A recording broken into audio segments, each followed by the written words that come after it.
বন্ধুরা, SP madam আজ সেজেগুজে তার এক নিকট আত্মীয়ের বিয়ের অনুষ্ঠানে যাচ্ছিলেন। ডিউটির সময় পেরিয়ে গিয়েছিল এবং এখন বিয়ের জায়গায় পৌঁছাতেও অনেক দেরি হয়ে যাচ্ছিল। সময়ের চাপে তিনি গাড়ি দ্রুত চালাচ্ছিলেন, কিন্তু অকস্মাৎ গাড়ির পিছনের চাকা কাঁপতে শুরু করল। নেমে পরীক্ষা করে দেখলেন চাকাটি পুরোপুরি পাংচার হয়ে গেছে। এসপি ম্যাডাম মনে মনে চিন্তা করলেন, আজ তো একের পর এক বিলম্ব হচ্ছে এবং তার ওপর তার ড্রাইভারও আজ অনুপস্থিত। তখনই চারদিকে দৃষ্টি ফেরালেন এবং কাছাকাছি একটি পাংচার মেরামতের দোকান চোখে পড়ল। তিনি ঈশ্বরকে মনে মনে কৃতজ্ঞতা জানালেন, ঈশ্বরকে ধন্যবাদ যে এত কাছে সাহায্যের ব্যবস্থা করে দিয়েছেন। এসপি ম্যাডাম তাড়াহুড়ো করে সেই দোকানে পৌঁছালেন এবং পাংচার মেরামতকারীকে অনুরোধ করলেন, আমার বিয়ের অনুষ্ঠানে শীঘ্র পৌঁছানো দরকার, অনুগ্রহ করে আমার গাড়ির চাকাটি দ্রুত মেরামত করে দিন। দোকানে থাকা একজন প্রবীণ ব্যক্তি বললেন, ম্যাডাম আর মাত্র 5 মিনিট অপেক্ষা করুন, আমার সহকারী শীঘ্রই এসে পড়বে। প্রায় 5 মিনিট পরে মুখোশ পরিহিত একজন কর্মী সেখানে উপস্থিত হলেন এবং চাকাটি খুলে পাংচার সারানোর কাজ শুরু করলেন। এসপি ম্যাডাম তাকে লক্ষ্য করছিলেন। তার অন্তরে কোনো অজানা অস্বস্তি জাগছিল। তিনি প্রশ্ন করলেন, তুমি মুখোশ কেন পরে আছো? কর্মীটি জবাব দিলেন, আমার সর্দি লেগেছে এবং ধুলোবালিতে অ্যালার্জি রয়েছে, তাই মুখোশ পরেছি। এসপি ম্যাডামের মনে সন্দেহ জন্ম নিল। তিনি কঠোর কণ্ঠে বললেন, মুখোশটি খুলে ফেলো। প্রথমে কর্মীটি অস্বীকার করলেন, কিন্তু এসপি ম্যাডামের ক্রোধ দেখে বাধ্য হয়ে তিনি মুখোশটি সরিয়ে দিলেন। আর যেই মুখোশটি নামল, এসপি ম্যাডামের পায়ের তলার মাটি যেন সরে গেল। তিনি স্তম্ভিত হয়ে গেলেন, কারণ সেই কর্মীটি আর কেউ নন, বরং তার স্বামী ছিলেন, যাকে 16 বছর পূর্বে এক ভয়ানক দুর্ঘটনায় মৃত বলে ধরে নেওয়া হয়েছিল। এসপি ম্যাডাম কাঁপা গলায় জিজ্ঞাসা করলেন, তুমি জীবিত আছো? এটা কি করে সম্ভব হলো? এতগুলো বছর আমার থেকে দূরে কেন থাকলে? কর্মীটি নীরব রইলেন, চোখ নিচু করে নিলেন এবং গভীরভাবে কাঁদতে লাগলেন। এসপি ম্যাডাম বললেন, কাঁদছো কেন? সত্য কথাটি বলো, শেষ পর্যন্ত এসব কিভাবে ঘটল? তখন বাধ্য হয়ে কর্মীটি সত্য প্রকাশ করলেন, এমন একটি সত্য যা শুনে আপনার চোখ থেকেও অশ্রু ঝরবে। তো বন্ধুরা, সম্পূর্ণ কাহিনীটি বিশদভাবে জানতে হলে ভিডিওটি শেষ অবধি দেখুন এবং ভিডিওতে লাইক প্রদান করে চ্যানেলটি সাবস্ক্রাইব করুন। তো চলুন আর বিলম্ব না করে ভিডিওটি আরম্ভ করা যাক। শহরের সবচেয়ে তৎপর এবং ন্যায়পরায়ণ পুলিশ কর্মকর্তাদের মধ্যে অন্যতম এসপি প্রিয়াঙ্কা রায় আজ তাঁর ইউনিফর্ম পরিহিত ছিলেন না। আজ তিনি কেবলমাত্র প্রিয়াঙ্কা ছিলেন। গাঢ় লাল রঙের সিল্কের শাড়ি, কানে সূক্ষ্ম দুল এবং মুখে এমন একটি হাসি যা সকাল থেকে থামার লক্ষণই দেখাচ্ছিল না। আর কেন থামবে না? আজ তার সবচেয়ে প্রিয় এবং লাড্ডু ভাইঝির বিয়ে ছিল। দীর্ঘদিন পর পরিবারে এত বড় উৎসবের আয়োজন হচ্ছিল। যখন প্রিয়াঙ্কা তার সরকারি গাড়ির চাবি নিচ্ছিলেন, তখন হেড কনস্টেবল মেহেরা হাসি মুখে বললেন, ম্যাডাম আজ তো আপনাকে সম্পূর্ণ অচেনা লাগছে। প্রিয়াঙ্কা হেসে উত্তর দিলেন, মেহেরাজি, মাঝে মাঝে অপরাধী এবং ফাইলের জগৎ থেকে বেরিয়ে সাধারণ মানুষ হয়ে উঠতে হয়। আজ কোনো কর্তব্য নেই, কেবল আনন্দ। মেহেরাজি উদ্বিগ্নভাবে বললেন, ম্যাডাম ড্রাইভারকে সঙ্গে নিলে উত্তম হতো। না না, আজ আমি নিজেই আমার গাড়ি চালাবো। তাছাড়া বিয়ে তো শহরের বাইরে রিসর্টে, পথ নির্জন থাকবে, ভালো অনুভূতি হবে। এই কথা বলে প্রিয়াঙ্কা তার নিজস্ব গাড়ির চাবি নিয়ে পার্কিং এলাকার দিকে অগ্রসর হলেন। গাড়িটি হাইওয়েতে বায়ুকে সঙ্গী করে ছুটছিল। জানালা নামানো ছিল এবং পুরনো মোহাম্মদ রফির গান বাজছিল। প্রিয়াঙ্কার মন আজ সত্যিই অত্যন্ত হালকা ছিল। প্রতিদিনের চাপ, মামলা, সভা এসব থেকে মুক্তি। তার স্মরণে এলো অর্জুনও মোহাম্মদ রফিকে খুব ভালোবাসত। অর্জুন তার স্বামী। এই নামটি মনে আসতেই তার মুখের হাসিটি কিছুটা বিবর্ণ হয়ে গেল। 16 বছর অতিবাহিত হয়েছে, একটি দীর্ঘ সময়কাল। এমন একটি আঘাত যা কখনো পূরণ হয়নি। সেই ভয়ঙ্কর ঘটনা, একটি পাহাড়ি পথে গাড়ির গভীর খাদে পতন এবং তারপর আর কিছুই নয়, কেবল দগ্ধ গাড়ির অংশবিশেষ এবং এমন একটি সংবাদ যা প্রিয়াঙ্কার জগৎকে অন্ধকারে ডুবিয়ে দিয়েছিল। তখন তিনি কেবল একজন ইন্সপেক্টর ছিলেন। অর্জুনের বিদায় তাকে ভেঙে ফেলেছিল, কিন্তু সেই একই যন্ত্রণা তাকে শক্তিশালীও করে তুলেছিল। তিনি নিজেকে কর্মে এতটা মগ্ন করলেন যে আজ তিনি শহরের এসপি। সবকিছু তার কাছে ছিল, প্রতিপত্তি, শ্রদ্ধা, একটি বিশাল বাসস্থান। কেবল অর্জুন অনুপস্থিত। তুমি থাকলে কত আনন্দিত হতে অর্জুন, তিনি ধীরে ধীরে বায়ুতে বললেন, যেন অর্জুন পাশের আসনে উপস্থিত। অর্জুনও মোহাম্মদ রাফিকে খুব ভালোবাসত। কতদিন তার গাড়িতে রাফি সাহেবের গান শুনেছি। হঠাৎ কিছুটা আওয়াজ করে গাড়িটি থামল। প্রিয়াঙ্কা বেশ অবাক হলেন এবং গাড়ির সামনের দিকে গেলেন। দেখলেন গাড়ির পিছনের চাকা পাংচার হয়ে গেছে। ইস, এই সময় আর পাংচার হওয়ার ছিল। তিনি হাইওয়েতে ছিলেন, যা গাড়িও আশেপাশে ছিল না। দেখো, তোমার প্রিয়াঙ্কা আজ কত উচ্চপদস্থ কর্মকর্তা হয়ে উঠেছে।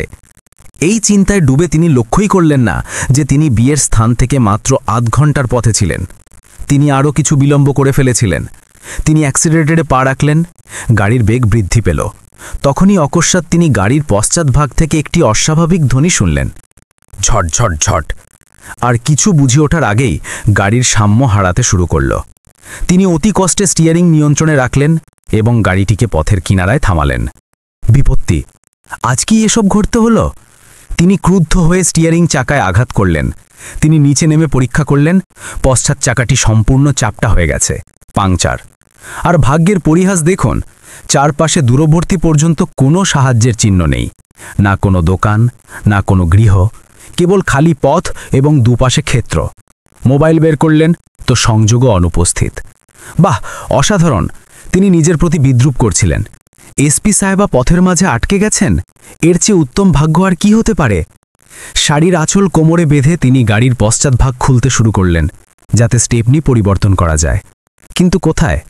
এসব কাজ কি তার জানা ছিল? অর্জুন থাকলে 5 মিনিটে সম্পন্ন করে দিত। আবার অর্জুন! তিনি ধমক দিয়ে নিজের চিন্তাগুলো সরিয়ে দিলেন। এখন সমস্যার প্রতি মনোনিবেশ করতে হবে। তিনি চারিদিকে দৃষ্টি ঘোরালেন। পথে দু একটি গাড়ি অতিক্রম করল, কিন্তু কেউ থামার প্রয়োজন বোধ করল না। সম্ভবত একাকী সজ্জিত মহিলাকে দেখে তারা কোনো প্রহসন ভেবেছে। আধ ঘন্টা অতিক্রান্ত হল। ঘামে তার সাজ হালকা হতে শুরু করেছে। ক্রোধ এবং অসহায়তা দুটোই তার ওপর চেপে বসেছে। তখনই তিনি দূরে, যেখানে পথটি সামান্য বাঁক নিয়েছে, একটি ছোট সাইনবোর্ড দেখতে পেলেন। ধুলো এবং আবহাওয়ার প্রভাবে তার রং ম্লান হয়ে গিয়েছিল, কিন্তু তবুও পাঠযোগ্য। পাংচার মেরামতের দোকান। তার চোখে এক মুহূর্তের জন্য উজ্জ্বলতা ফুটে উঠল। ঈশ্বরকে ধন্যবাদ, তিনি মনে মনে বললেন এবং কোনো দ্বিধা না করে দ্রুত পায়ে সেই দিকে চলতে শুরু করলেন। দোকান বলতে কি? একটি টিনের ছাদের নিচে একটি ক্ষুদ্র কক্ষ ছিল। বাইরে কিছু জীর্ণ টায়ার ছড়ানো ছিল এবং বায়ু পূরণের যন্ত্র নিশ্চল নাড়িয়ে। একজন বৃদ্ধ চাচা একটি ভাঙা কাঠের চেয়ারে বসে ঢুলছিলেন। চাচাজি! প্রিয়াঙ্কা কিছুটা উচ্চস্বরে ডাকলেন। চাচা ধর্মর করে জেগে উঠলেন। একজন সজ্জিত প্রভাবশালী মহিলাকে সামনে দেখে তিনি কিছুটা বিহবল হলেন। হ্যাঁ হ্যাঁ বেটি, প্রিয়াঙ্কা একশ্বাসে বললেন, আমার গাড়ির চাকা পাংচার হয়ে গেছে, এখান থেকে সামান্য দূরে দাঁড়িয়ে। আপনি মেরামত করে দেবেন? আমার অত্যন্ত তাড়া আছে, বিয়ের অনুষ্ঠানে যেতে হবে। চাচা তার কুঞ্চিত চোখ দিয়ে তাকে নিরীক্ষণ করলেন। বেটি, আমি তো এসব কাজ এখন করি না, কোমরে যন্ত্রণা। আমার সহকারী আছে, আর মাত্র 5 মিনিটে আসবে। পার্শ্ববর্তী গ্রামে গেছে কিছু সামগ্রী আনতে। আপনি উপবেশন করুন। প্রিয়াঙ্কার কাছে উপবেশন ছাড়া অন্য পথ ছিল না। তিনি সেখানে অন্য একটি প্লাস্টিকের চেয়ারে বসে পড়লেন, যা প্রভাবত বহু বছর ধরে পরিষ্কার হয়নি। তিনি আবার তার ফোন দেখলেন। সংযোগ এখনও অনুপস্থিত। তিনি কেবল প্রতীক্ষা করছিলেন। প্রতিটি অতিক্রমকারী গাড়ির সাথে তার অধৈর্য বাগছিল। 5 মিনিট, 10 মিনিট, 15 মিনিট। তিনি কিছুটা বিরক্তির সাথে বললেন, চাচা, আপনার সহকারী কোথায় রইল? আমার অনেক বিলম্ব হচ্ছে। চাচা সেই পুরনো অভ্যস্ত উত্তর দিলেন, আসছে বেটি, আসতেই হবে। তখনই একটি জীর্ণ সাইকেল দোকানের সামনে এসে থামল। তাতে একজন ব্যক্তি সবার ছিল, শীর্ণকায়, মলিন ছেঁড়া পোশাক পরিহিত। তার মুখে একটি নোংরা মুখোশ লাগানো ছিল, যা তার নাক থেকে চিবুক অবধি ঢাকা ঠেকেছিল।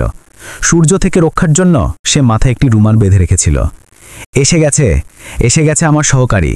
চাচা স্বস্তির শ্বাস ফেললেন। যারে ম্যাডামের গাড়ি দেখ, পাংচার হয়েছে। সেই ব্যক্তিটি কোনো কথা না বলে তার কর্মসরঞ্জাম ভর্তি থলে নিয়ে প্রিয়াঙ্কার দিকে তাকাতে লাগল।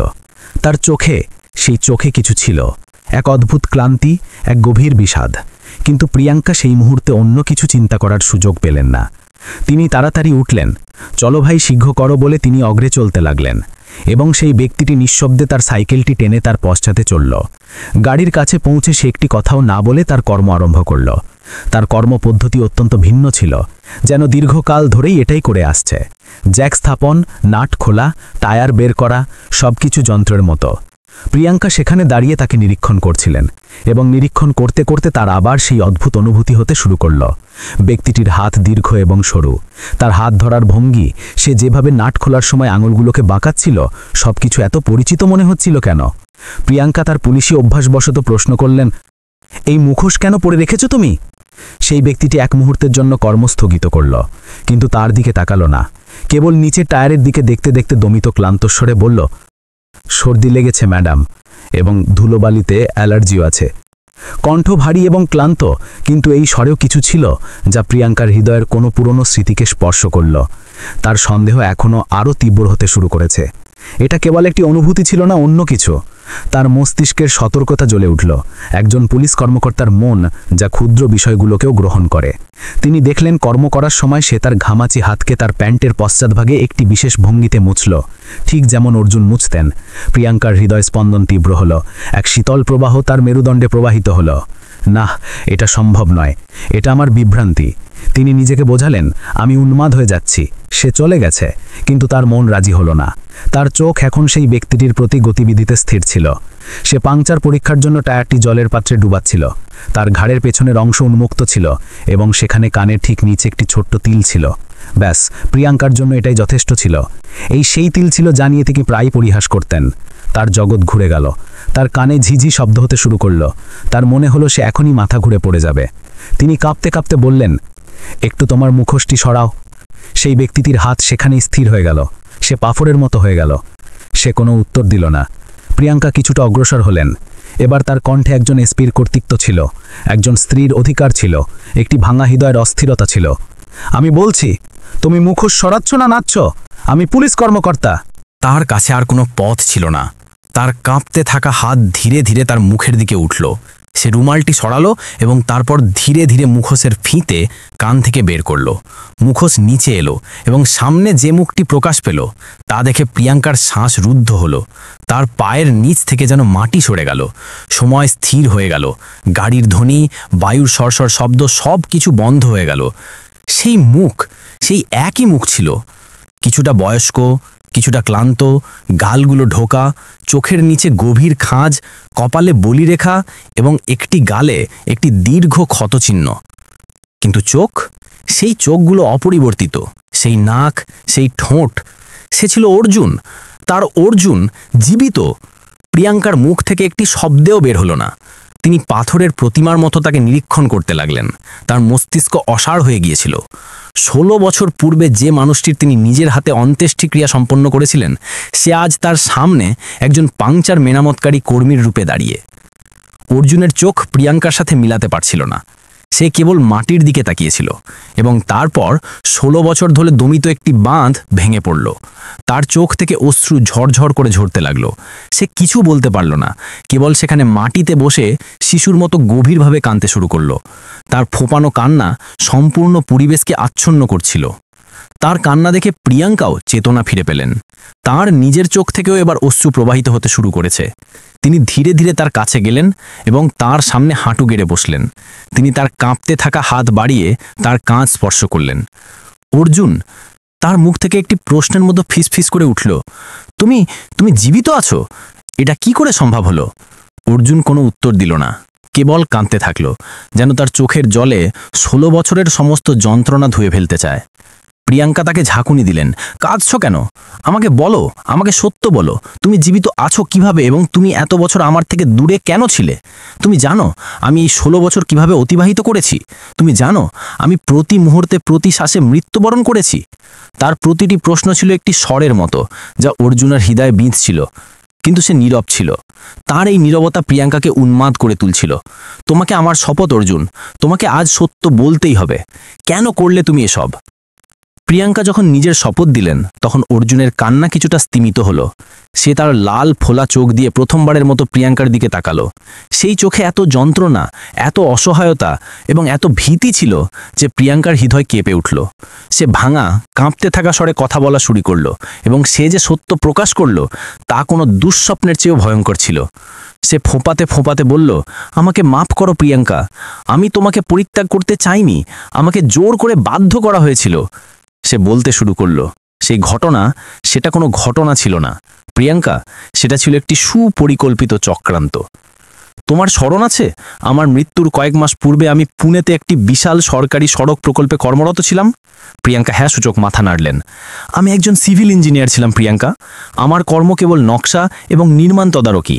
কিন্তু আমার কিছু অনিয়ম মনে হলো। যে সামগ্রী ব্যবহার হচ্ছিল তা অত্যন্ত নিম্নমানের ছিল, সিমেন্ট, রড, সব কিছু। আমি যখন গভীরভাবে অনুসন্ধান করলাম তখন আমার চেতনা উড়ে গেল। সেই সম্পূর্ণ প্রকল্পের আড়ালে মুম্বাইয়ের সবচেয়ে কুখ্যাত অপরাধী শর্মা তার অবৈধ অর্থ বৈধ করছিল এবং সাথে কোটি কোটি টাকার সরকারি সম্পদ লুণ্ঠন করছিল।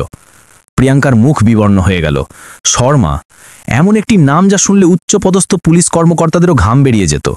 তিনি দীর্ঘকাল ধরে তাকে গ্রেফতারের প্রয়াস চালিয়ে যাচ্ছিলেন, কিন্তু সে সর্বদা আইনের হাত থেকে পালিয়ে যেত। অর্জুন অগ্রসর হলো। আমি সৎ ছিলাম, আমি সমস্ত প্রমাণ সংগ্রহ করে ফেলেছি। আমি পরের দিনই পুলিশকে সবকিছু জানাতে যাচ্ছিলাম, কিন্তু সম্ভবত শর্মার লোক সর্বত্র ছড়িয়েছিল। সেই রাতে যখন আমি সাইট থেকে ফিরছিলাম তখন আমাকে অপহরণ করা হলো। আমাকে শর্মার সামনে নিয়ে যাওয়া হলো। সে হাসল।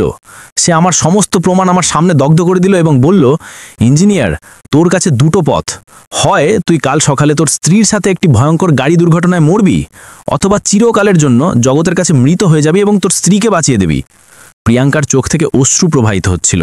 তিনি বিশ্বাস করতে পারছিলেন না। অর্জুনের কণ্ঠস্বর কাঁপছিল। আমাকে যে কোনো পথ ছিল না প্রিয়াঙ্কা। একদিকে ছিল আমার মৃত্যু, অন্যদিকে তোমার জীবন। আমি তোমার জীবন নির্বাচন করলাম। পরের দিন তারা সবকিছু পরিকল্পনা করল। একটি পুরনো গাড়িতে একটি অচেনা লাশকে আমার পোশাক পরিয়ে বসানো হলো, যার মুখ শনাক্ত করা অসম্ভব ছিল, এবং সেই গাড়িকে সেই পাহাড় থেকে নিচে ফেলা হলো যেখানে আমি প্রায়ই সাইটে যাওয়ার পথে থামতাম। আমাকে দূরে একটি পাহাড়ে দাঁড়িয়ে নিজের চোখে নিজের মৃত্যুর দৃশ্য দেখতে বাধ্য করা হয়েছিল। আমি চিৎকার করতে চেয়েছিলাম, কাঁদতে চেয়েছিলাম, কিন্তু আমার মুখ বাঁধা ছিল। আমি দেখেছিলাম প্রিয়াঙ্কা, যখন তুমি সংবাদ শুনে সেখানে পৌঁছেছিলে, তোমার কান্না, তোমার অবস্থা, আমি সেখানেই মরে যেতে চেয়েছিলাম। এটা শুনে প্রিয়াঙ্কার আত্মা পর্যন্ত কেঁপে উঠল। তিনি সেই দৃশ্যটি স্মরণ করে শিহরিত হলেন। এরপর শর্মার লোকেরা আমাকে একটি ট্রাকে তুলে দিল এবং অনেক দূরে একটি অজানা শহরে ফেলে দিল। তারা আমাকে সতর্ক করল যে যদি আমি কখনো আমার পরিচয় প্রকাশ করি বা তোমার সাথে যোগাযোগের চেষ্টা করি, তবে তারা তোমাকে খুঁজে বের করে হত্যা করবে। আমার কাছে না অর্থ ছিল, না কোনো পরিচয়। আমি অর্জুন ছিলাম না, আমি একটি জীবন্ত লাশ ছিলাম। আমি 16 বছর প্রিয়াঙ্কা, 16 বছর এই ভয় নিয়ে কাটিয়েছি। আমি সব ধরনের শ্রম করেছি, মজুরি করেছি, রেস্তোরাঁয় পাত্র ধুয়েছি এবং শেষে এই পাংচার মেরামতের কাজ শিখেছি। আমি এক শহর থেকে অন্য শহরে ঘুরে বেরিয়েছি যাতে কেউ আমাকে চিনতে না পারে। আমি প্রতিদিন সংবাদপত্র এবং টেলিভিশনে তোমার সংবাদ অনুসন্ধান করতাম।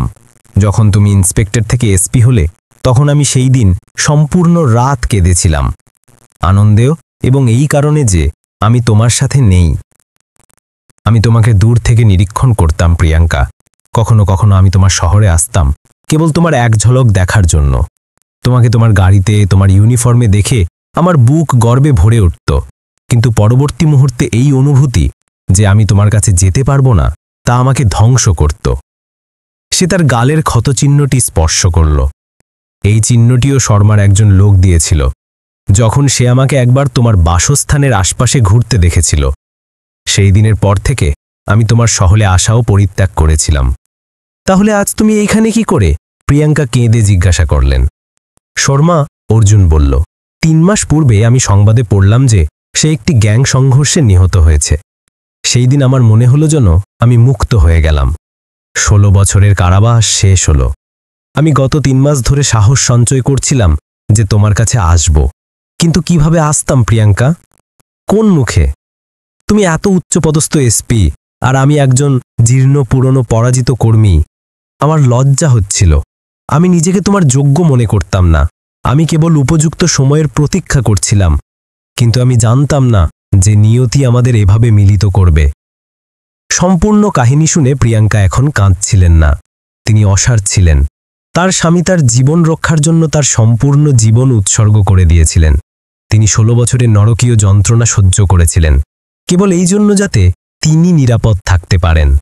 তিনি অর্জুনের মুখ নিজের হাতে ধরলেন, তার চোখের দিকে তাকালেন এবং বললেন, তুমি এইসব একা কিভাবে সহ্য করলে অর্জুন?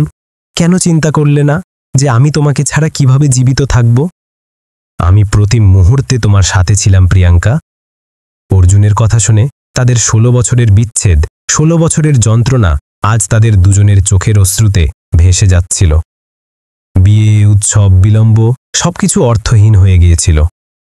যে হারানো সম্পদ আজ তিনি লাভ করলেন তার কাছে জগতের সবকিছু বিবর্ণ ছিল। তিনি অর্জুনের হাত ধরলেন এবং তাকে ওঠালেন। তার চোখে চোখ রেখে বললেন, গৃহে চলো অর্জুন। কিন্তু প্রিয়াঙ্কা, তোমার বিয়ে? প্রিয়াঙ্কা তার কথা বাধা দিলেন। আমার জগতের সবচেয়ে বড় আনন্দ তো আজ পূর্ণ হয়ে গেছে। এর চেয়ে বড় কোনো বিয়ে নেই, কোনো উৎসব নেই। তুমি আমার সাথে আছো, এটাই যথেষ্ট। তিনি পাংচার হওয়া চাকাটি সেখানেই রেখে দিলেন, অর্জুনকে নিজের গাড়িতে ওঠালেন। আজ স্টিয়ারিং চাকায় প্রিয়াঙ্কার হাত ছিল এবং পাশের আসনে 16 বছর পর তার অর্জুন উপবিষ্ট ছিলেন। গাড়িটি বিয়ের স্থানের দিকে নয়, বরং তাদের গৃহের দিকে অগ্রসর হচ্ছিল। এমন একটি গৃহ যা 16 বছর ধরে কেবল একটি কাঠামো ছিল এবং আজ আবার গৃহ হতে চলেছে। মোহাম্মদ রফির গান তখনও বাজছিল, চিঙ্গারি কই ভারকে। আর আজ এই গানের অর্থ তাদের দুজনের জন্য সম্পূর্ণ ভিন্ন ছিল। এটা ছিল তাদের প্রেমের স্ফুলিঙ্গ, যা 16 বছরের ঝড়ের পরেও নেভেনি। গাড়ি তাদের পরিচিত পথ ধরে গৃহের দিকে যাচ্ছিল। ভিতরে এক অদ্ভুত নীরবতা ছিল, কিন্তু এই নীরবতা যেন চিৎকার করছিল। 16 বছরের নিস্তব্ধতা আজ ভেঙে যাচ্ছিল। প্রিয়াঙ্কা বারবার গাড়ি চালাতে চালাতে পাশে বসা অর্জুনকে নিরীক্ষণ করছিলেন, যেন তিনি তাকে বিশ্বাস করাতে চাইছিলেন যে এটা কোনো স্বপ্ন নয়। অর্জুনের চোখ বাইরে ছিল, কিন্তু সে কিছু দেখছিল না। তার চোখ তো তার অতীত এবং বর্তমানের মধ্যেকার ফাঁকটিকে পরিমাপ করছিল। তার মলিন পোশাক, লম্বা চুল এবং মুখের ক্লান্তি প্রিয়াঙ্কার হৃদয়কে যন্ত্রণায় ভরে দিল। এই সেই অর্জুন ছিল যে তার একটি শার্টে সামান্য দাগও সহ্য করত না। সে কত যন্ত্রণা সহ্য করেছে, কতদিন অভুক্ত ঘুমিয়েছে, কত রাত ভয়ে জেগেছে। এই চিন্তায় প্রিয়াঙ্কার চোখে আবার অশ্রু এলো। প্রিয়াঙ্কা অতি কষ্টে নিজের কণ্ঠস্বর স্বাভাবিক রেখে জিজ্ঞাসা করলেন, তুমি আহার করেছ? এই প্রশ্নটি কত ক্ষুদ্র ছিল, কিন্তু এর মধ্যে 16 বছরের চিন্তা লুকিয়েছিল। অর্জুন তার দিকে তাকালো এবং কিছুটা হাসল, এমন একটি হাসি যাতে আনন্দের চেয়ে যন্ত্রণা বেশি ছিল। সকালে চায়ের সাথে একটি রুটি খেয়েছিলাম, ব্যাস। এই একটি বাক্য প্রিয়াঙ্কার বুকে আরও একটি আঘাত করল। তার চোখের সামনে সেই দিনগুলো ভেসে উঠল যখন তিনি অর্জুনের জন্য টিফিন প্রস্তুত করতেন এবং সে শিশুর মতো জিদ করত যে আজ কর্মস্থলে যাবে না, তার হাতের রুটি খাবে। গাড়ি তাদের পুরনো কুটিরের সামনে এসে থামল, সেই একই কুটির যা তারা বিবাহের পর অনেক স্বপ্ন নিয়ে ক্রয় করেছিল। অর্জুনের নাম দিয়েছিল তার ক্ষুদ্র রাজপ্রাসাদ। আমরা এখানেই বাস করি? অর্জুন কাঁপতে কাঁপতে জিজ্ঞাসা করল। প্রিয়াঙ্কা তার হাত ধরে বললেন, এটা আমাদের গৃহ অর্জুন, সর্বদাই ছিল এবং সর্বদাই থাকবে। অর্জুনের হাত কত রুক্ষ এবং শক্ত হয়ে গিয়েছিল। সেই হাতে এখন যন্ত্রের দাগ, না ইঞ্জিনিয়ারিং গ্রন্থের। প্রিয়াঙ্কা দুয়ার খুললেন এবং ভিতরে প্রবেশ করলেন। অর্জুন দুয়ারের চৌকাঠেই দাঁড়িয়ে গেল, যেন তার 16 বছরের বিচ্ছেদ পেরোতে ভীত ছিল। ভিতরে সবকিছু তেমনই ছিল, সেই সোফা, সেই কেন্দ্রীয় টেবিল, দেয়ালে সেই একই রং, কেবল বস্তুগুলো কিছুটা জীর্ণ হয়ে গিয়েছিল। আর সামনের দেয়ালে তাদের বিবাহের একটি বিশাল ছবি ঝুলছে। তাতে অর্জুন প্রাণ ভরে হাসছিলেন এবং প্রিয়াঙ্কা লজ্জায় হাসছিলেন। সেই ছবির নিচে আরও একটি ছবি রাখা ছিল, যাতে একটি শুষ্ক মালা ঝুলন্ত ছিল। সেটা অর্জুনের ছবি, যার সামনে 16 বছর ধরে একটি দ্বীপ জ্বলছিল। সেই ছবি দেখেই অর্জুন সেখানে মাটিতে বসে পড়ল। সে নিজের ছবির ওপর ঝুলন্ত মালাটির দিকে তাকিয়েছিল। জগতের কাছে সে মৃত হয়ে গিয়েছিল, একটি স্মৃতি হয়ে গিয়েছিল। প্রিয়াঙ্কা, আমি তো মৃত হয়ে গেছি, সে ভাঙা স্বরে বলল। প্রিয়াঙ্কা দৌড়ে তার কাছে এলেন এবং তাকে ওঠালেন। না অর্জুন, তুমি জীবিত আছো।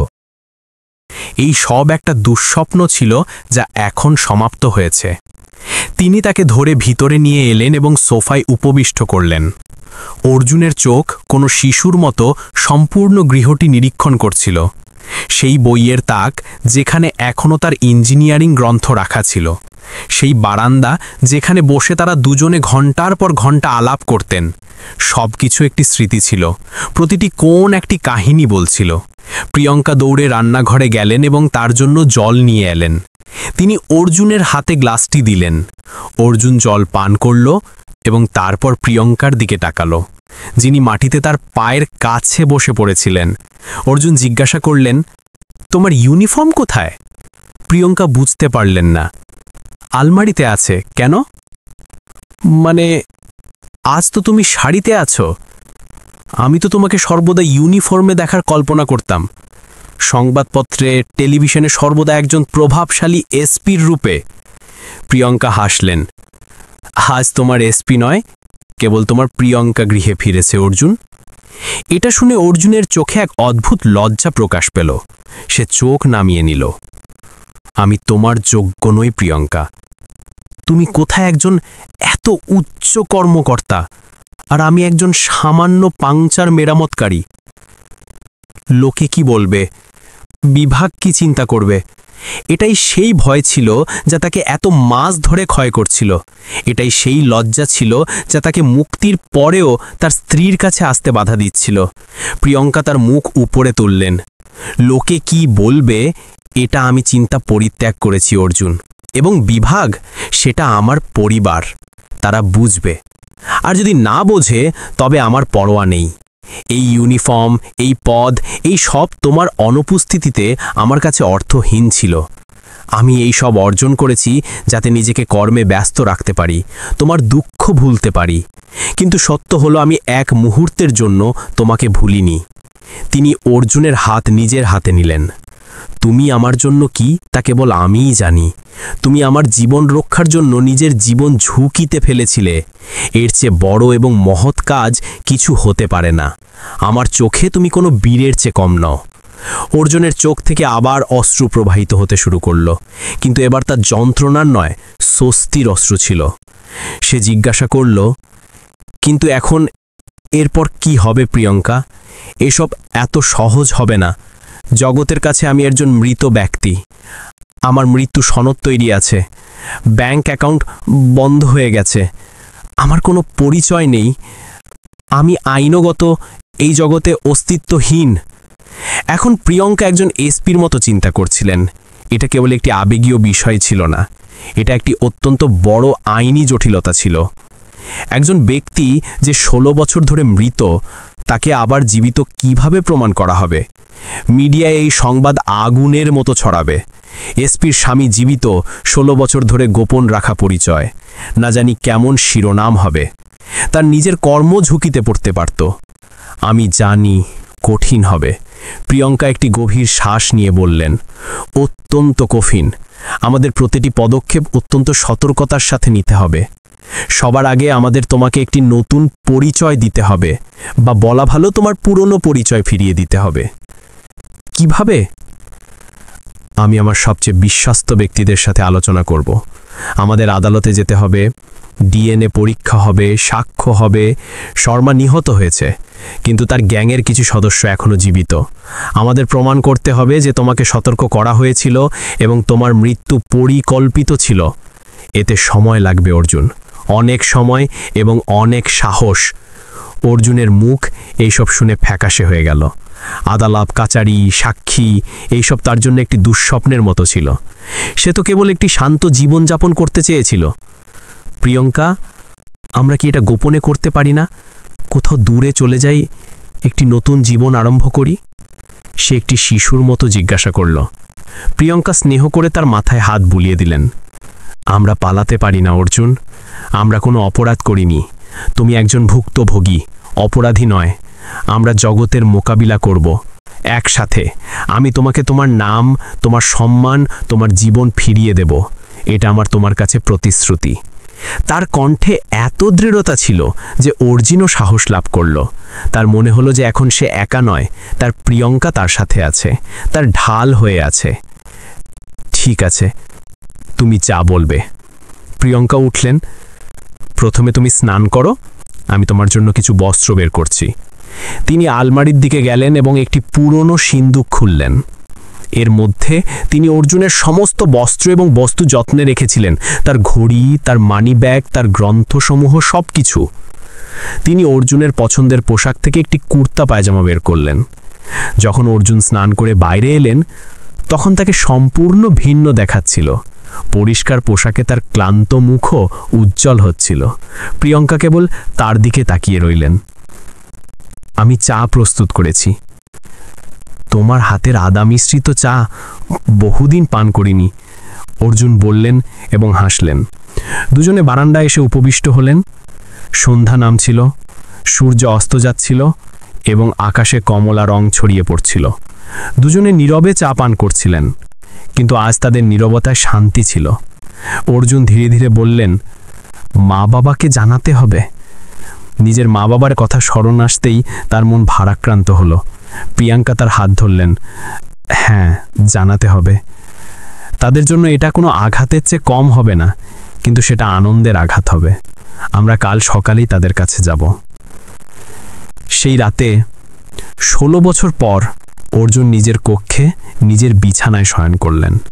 প্রিয়াঙ্কা সম্পূর্ণ রাত তার পাশে উপবিষ্ট রয়েছিলেন, কেবল তাকে নিরীক্ষণ করতে থাকছিলেন। তার ভয় হচ্ছিল যদি তিনি চোখ বন্ধ করেন তাহলে এই স্বপ্নটি ভেঙে যাবে এবং অর্জুন আবার অদৃশ্য হয়ে যাবে। সকালে যখন সূর্যের প্রথম রশ্মি কক্ষে প্রবেশ করল, তখন অর্জুনের চোখ খুলল। তিনি দেখলেন প্রিয়াঙ্কা চেয়ারেই বসে ঘুমিয়ে পড়েছেন এবং তার মাথা বিছানার কিনারে ছিল। অর্জুন ধীরে ধীরে উঠে তার কপালে চুম্বন করলেন। প্রিয়াঙ্কার চোখ খুলে গেল। দুজনে একে অপরের দিকে তাকালেন এবং হাসলেন। প্রস্তুত হও, আমাদের এখন মা বাবার কাছে যেতে হবে।